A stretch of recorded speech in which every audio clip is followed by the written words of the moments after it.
जय श्री कृष्णा। राधे राधे जी। आप सबका आपके अपने चैनल सुनीता भक्ति में हार्दिक स्वागत है। भगवान श्री हरि की कृपा आप और आपके समस्त परिवार पर बनी रहे। तो आइए भक्तों, भगवान श्री हरि का ध्यान करते हुए आज की कथा को प्रारंभ करते हैं, जिसमें पुष्कर के महात्म्य और अगस्त्य ऋषि के आश्रम के प्रभाव के बारे में वर्णन किया गया है। तो भीष्म जी कहते हैं कि हे ब्राह्मण, अब आप मुझे यह भी बताने की कृपा करें कि वेद वेता ब्राह्मण तीनों पुष्करों की यात्रा किस प्रकार करते हैं तथा उसके करने से मनुष्य को क्या फल मिलता है। तो इस पर पुलस्त्य जी कहते हैं कि हे राजन, अब एकाग्रचित होकर तीर्थ सेवन के महान फल का श्रवण करो, जिसके हाथ पैर और मन संयम में रहते हैं तथा जो विद्वान तपस्वी और कीर्तिमान होता है वही तीर्थ सेवन का फल प्राप्त करता है, और जो प्रतिग्रह से दूर रहता है, किसी का दिया हुआ दान नहीं लेता, प्रारब्ध बस जो कुछ प्राप्त हो जाए उसी में संतुष्ट रहता है तथा जिसका अहंकार दूर हो गया है, ऐसे मनुष्य को ही तीर्थ सेवन का पूरा फल मिलता है। हे राजेंद्र, जो संभावतः क्रोधहीन, सत्यवादी, दृढ़तापूर्वक उत्तम व्रत का पालन करने वाला तथा संपूर्ण प्राणियों में आत्मभाव रखने वाला है, उसे तीर्थ का सेवन का फल प्राप्त होता है। यह ऋषियों का परम गोपनीय स्थान है। हे राजेंद्र, पुष्कर तीर्थ करोड़ों ऋषियों से बड़ा है। उसकी लंबाई 2.5 योजन और चौड़ाई आधा योजन है। यही उस तीर्थ का परिमाण है, और वहां जाने मात्र से मनुष्य को राजसूय और अश्वमेध यज्ञ का फल भी प्राप्त होता है। जहाँ अत्यंत पवित्र सरस्वती नदी ने ज्येष्ठ पुष्कर में प्रवेश किया है, वहाँ चैत्र शुक्ल चतुर्दशी को ब्रह्मा आदि देवताओं, ऋषियों, सिद्धों और चरणों का आगमन भी होता है। अतः उक्त तिथि को देवताओं और पितरों के पूजन में प्रवृत्त होकर मनुष्य को वहां स्नान करना चाहिए। इससे वह अव्यक्त पद को प्राप्त होता है और अपने कुल का भी उद्धार करता है। वहां देवताओं और पितरों का तर्पण करके मनुष्य विष्णु लोक में प्रतिष्ठित होता है, और ज्येष्ठ पुष्कर में स्नान करने से उसका स्वरूप चंद्रमा के समान निर्मल हो जाता है तथा वह ब्रह्मलोक में उत्तम गति को भी प्राप्त करता है। तो मनुष्य लोक में देवादिदेव ब्रह्मा जी का यह पुष्कर नाम से प्रसिद्ध तीर्थ त्रिभुवन में भी विख्यात है। यह बड़े बड़े पातकों का नाश करने वाला है। पुष्कर में तीनों संध्याओं के समय प्रातः काल, मध्याह्न एवं सायकाल में 10,000 करोड़ तीर्थ उपस्थित रहते हैं तथा आदित्य, वसु, रुद्र, साध्या, मरुदगण, गंधर्व और अप्सराओं का भी प्रतिदिन वहां आगमन होता है। वहां तपस्या करके कितने ही देवता, दैत्य तथा ब्रह्म ऋषि दिव्य योग से संपन्न एवं महान पुण्यशाली हो गए। जो मन से भी पुष्कर तीर्थ के सेवन की इच्छा करता है, उस मनस्वी के सारे पाप नष्ट हो जाते हैं। हे महाराज, उस तीर्थ में देवता और दानवों द्वारा सम्मानित भगवान ब्रह्मा जी सदा ही प्रसन्नता पूर्वक निवास करते हैं, और वहां देवताओं, ऋषियों ने महान पुण्य से युक्त होकर इच्छानुसार सिद्धियां प्राप्त की है। जो मनुष्य देवताओं और पितरों के पूजन में तत्पर होकर वहां स्नान करता है, उसके पुण्य को मनीषी पुरुष अश्वमेध यज्ञ की अपेक्षा 10 गुना अधिक बतलाते हैं। इसलिए पुष्करारण्य में जाकर जो एक ब्राह्मण को भी भोजन कराता है, उसके उस अन्न से 1 करोड़ ब्राह्मणों को पूर्ण तृप्ति पूर्वक भोजन कराने का फल प्राप्त होता है तथा उस पुण्य कर्म के प्रभाव से वह इलोक और परलोक में भी आनंद मनाता है। शाक मूल अथवा फल जिससे वह स्वयं जीवन निर्वाह करता हो, वही दृष्टि दोष का परित्याग करके श्रद्धा पूर्वक ब्राह्मण को अर्पण करे। उसी के दान से मनुष्य अश्वमेध यज्ञ का फल प्राप्त करता है। ब्राह्मण, क्षत्रिय, वैश्य अथवा शूद्र सभी इस तीर्थ में स्नान दान आदि पुण्य के अधिकारी है।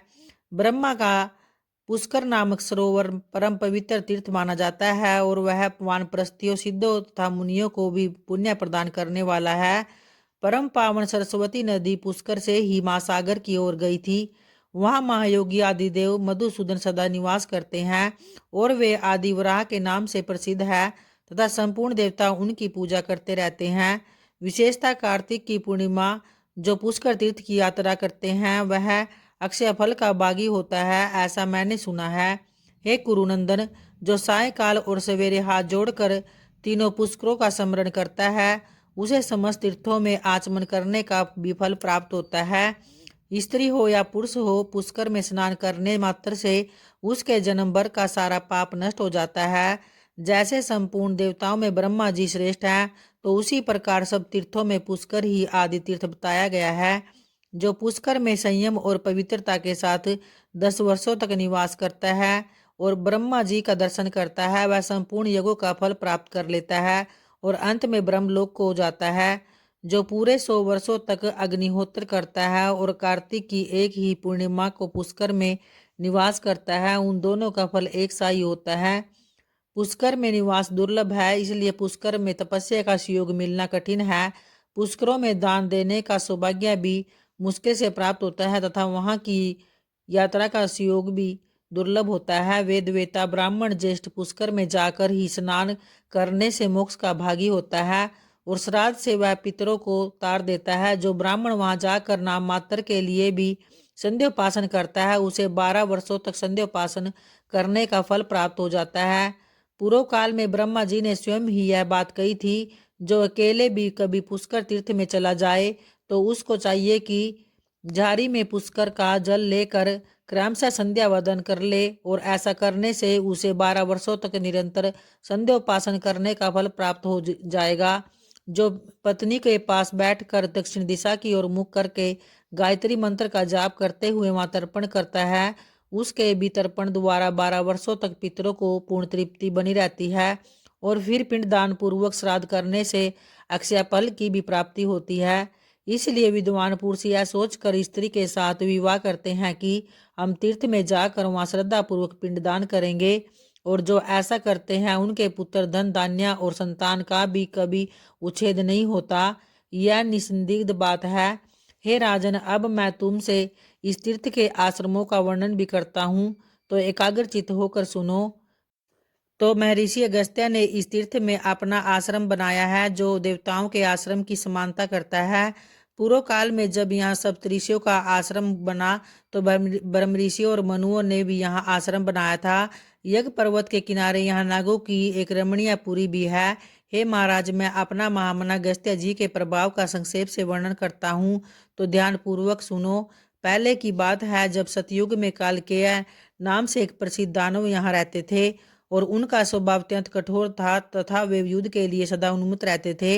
एक दिन जब वे सभी दानव नाना प्रकार के अस्त्र शस्त्रों से सुसज्जित होकर वृतासुर को बीच में करके इंद्र आदि देवताओं पर चारों ओर से चढ़ गए, तब देवता लोग इंद्र को आगे करके ब्रह्मा जी के पास गए और उन्हें हाथ जोड़कर खड़े देखकर ब्रह्मा जी ने कहा कि हे देवताओं, तुम लोग जो कार्य करना चाहते हो वह सब मुझे मालूम है। मैं ऐसा उपाय तुम्हें बताऊंगा जिससे तुम वृतासुर का वध कर सकोगे। दधीची नाम के एक ब्रह्म ऋषि है, उनकी बुद्धि बड़ी ही उदार है। तुम सब लोग एक साथ जाकर उनसे यह वर मांगो। वे धर्मात्मा है, अतः प्रसन्नचित होकर तुम्हारी मांग को पूरी करेंगे। तुम उनसे यही कहना कि आप त्रिभुवन का हित करने के लिए अपनी हड्डियां हमें प्रदान करें, तो निश्चय ही वे अपना शरीर त्याग कर तुम्हें हड्डियां अर्पण कर देंगे। उनकी हड्डियों से तुम अत्यंत भयंकर एवं सुदृढ़ वज्र तैयार करो, जो दिव्य शक्ति से संपन्न उत्तम अस्त्र होगा, और उससे बिजली के समान गड़गड़ाहट पैदा होगी। वह महान से महान शत्रुओं का विनाश करने वाला होगा। उसी वज्र से इंद्र वृतासुर का वध कर सकोगे। तो भक्तों, आज के फाल्गुन मास के कथा महात्म्य का यही समापन होता है। और आइए अब माता तुलसी का ध्यान करते हुए माता तुलसी चालीसा का पाठ का उच्चारण करते हैं। श्री तुलसी महारानी करु विनय सिर नाय, जो मम हो संकट विटे दीजे मात नसाय। नमो नमो तुलसी महारानी, महिमा अमित न जाए बखानी। दियो विष्णु तुमको सन्माना, जग में छायो सुयश महाना। विष्णु प्रिया जय जयति भवानी, तिहु लोक की हो सुख खानी। भगवत पूजा कर जो कोई, बिना तुम्हारे सफल न होई। जिन घर तव नहीं होए निवासा, उस पर कर ही विष्णु नहीं बासा। करे सदा जो तव नित सुमिरन, ते ही के काज होए सब पूरन। कार्तिक मास महात्म तुम्हारा, ताको जानत सब संसारा। तब पूजन जो करे कुंवारी, पावे सुंदर वर सुकुमारी। कर जो पूजन नित प्रति नारी, सुख संपत्ति से होए सुखारी। वृद्धा नारी करे जो पूजन, मिले भक्ति होए पुलकित मन। श्रद्धा से पूजे जो कोई भी, भव निधि से तर जावे सोई। कथा भागवत यज्ञ करावे, तुम बिन नहीं सफलता पावे। छायो तप प्रताप जग भारी, ध्यावत तुम ही सकल चितधारी। तुम्ही मात यंत्रन तंत्रन में, सकल काज सिद्धि होए क्षण में। औषधि रूप आप हो माता, सब जग में तव यश विख्याता। देव ऋषि मुनि ओ तपधारी, करत सदा तव जय जयकारित। वेद पुराणन तव यश गाया, महिमा अगम पार नहीं पाया। नमो नमो जय जय सुख कारनी, नमो नमो जय दुख निवारनी। नमो नमो सुख संपत्ति देनी, नमो नमो अग काटन छेनी। नमो नमो भक्तन दुख हरनी, नमो नमो दुष्टन मद छेनी। नमो नमो भव पार उतारनी, नमो नमो परलोक सुधारनी। नमो नमो निज भक्त उबारनी, नमो नमो जन काज संवारनी। नमो नमो जय कुमति नसावनी, नमो नमो जय सुख उपजावनी। जयति जयति जय तुलसी माई, ध्याऊं तुमको शीस नवाई। निज जन जानी मोहि अपनाओ, बिगड़े कारज आप बनाओ। करु विनय मैं मात तुम्हारी, पूर्ण आशा करु हमारी। शरण चरण कर जोरी मनाऊं, निस दिन तेरे ही मैं गुण गाऊं। करु मात यह अब मोह पर दाया, निर्मल होए सकल मम काया। मंगू मात यह वर अब दीजे, सकल मनोरथ पूर्ण कीजे। जनु नहीं कुछ नेम अचारा, क्षमु मात अपराध हमारा। भरह मास करे जो पूजा, तासम जग में और न दूजा। प्रथम ही गंगा जल मंगवावे, फिर सुंदर स्नान करावे। चंदन पुष्प अक्षत पुष्प चढ़ावे, धूप दीप नैवेद्य लगावे। करे आचमन गंगा जल से, ध्यान करे हृदय निर्मल से। पाठ करे फिर चालीसा की, स्तुति करे मात तुलसा की।